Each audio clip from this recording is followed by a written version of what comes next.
warahmatullahi wabarakatuh.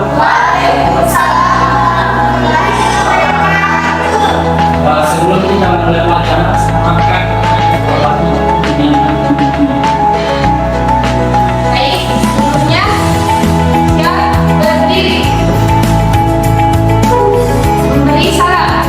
Assalamualaikum warahmatullahi wabarakatuh. Untuk kembali. baik, terima kasih. Baik, sekarang saya akan mengecek kehadiran adik-adik sekalian ya. Jadi dengar baik-baik. Nurjana, Anissa, Nuraima, Mirza, Nurasisa, Nita, Andini, Hadir Pak. Nur Faisa. Yang hadir dan Nur Faisa ya sakit. Bella. Ya baik. Bagaimana kabarnya semua ini? Baik Pak. Ya baik, kenapa? Sakit. Sekarang kita langsung aja ya, sebutkan hadirnya di grup. Sekarang dibuka semuanya.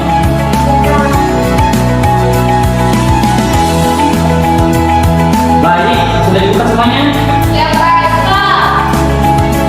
Baik, sekarang kita masuk di materi KD 38 dan 48. KD 38 itu membandingkan nilai-nilai dan kebahasaan cipta rakyat dan cerpen. 48 mengembangkan cipta rakyat, hikayat di dalam bentuk cerpen dan memperhatikan isi dan nilai-nilainya. Jadi sebelum kita masuk ke materi, apakah ada yang tahu itu apa cerpen atau cipta rakyat? Saya belum tahu. Baik Pak. Ya, silakan berdiri. Baik, terima kasih atas kesempatan yang diberikan. Saya Ken adalah datang dari cerita rakyat, di mana itu berisi cerita yang memperkuat atau imajinasi dari penulisnya. Dan cerita rakyat itu adalah kejadian yang terjadi di masa lampau dan kebenarannya masih dipertanyakan, Pak. Oke, tepuk tangan untuk rekannya. Saya telah tadi penjelasan yang telah dijelaskan oleh teman kalian mengenai cerpen dan cipta rakyat. Jadi lebih jelasnya itu cipta rakyat itu dipahami sebagai sebuah kisah atau cerita yang berasal dari masyarakat zaman dahulu dan berkembang secara luas di lingkungan masyarakat itu dari mulut ke mulut. Pasti di sini pernah dengar cerita rakyat yang ceritanya itu bahasa pembubaran dan sanitra. Pernah dengar? Ya. Itu merupakan salah satu cerita rakyat yang terjadi di suatu masyarakat atau daerah yang tidak ditahu siapa pengarangnya. Begitu ya. Jadi itu cuma beredar dari mulut ke mulut. Jadi belum kita ketahui itu nyata atau bagaimana. Kalau cerpen itu pasti adik-adik sekalian pernah dengar cerita pas kecil itu ceritanya kancil dan buaya. Pernah dengar kan? Dan itu merupakan salah satu cerpen ya.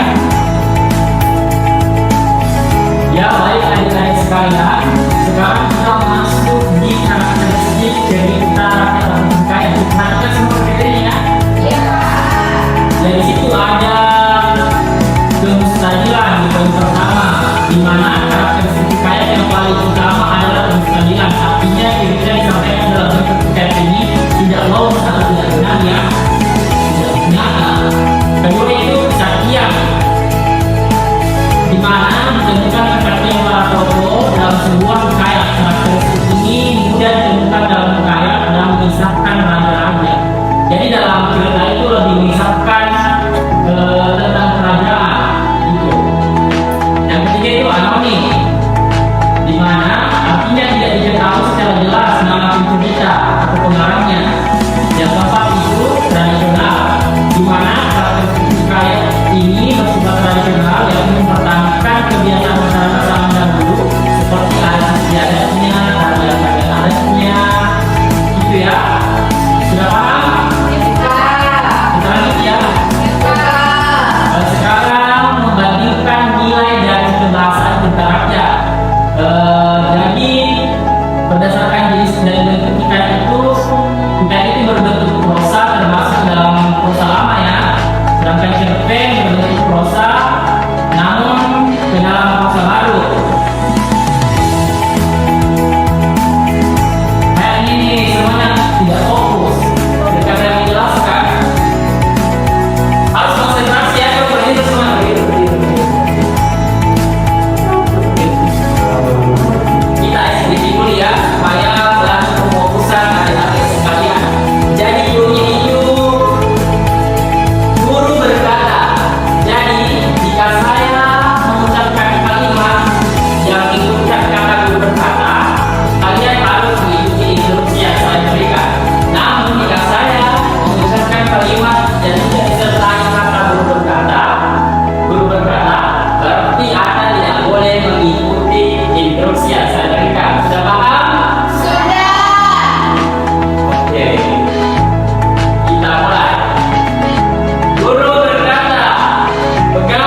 ada yang diurusan guru berkata. Ya, Sandra punya guru berkata. Oh, ya, satu lagi.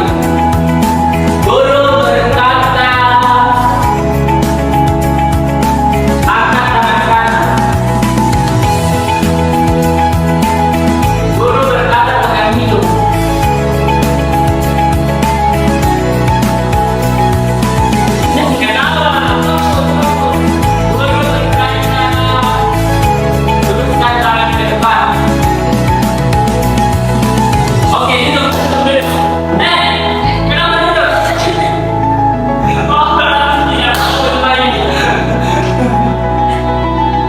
Oke, kita lanjut lagi ya. Baik, kita selanjutnya menuju ke situ.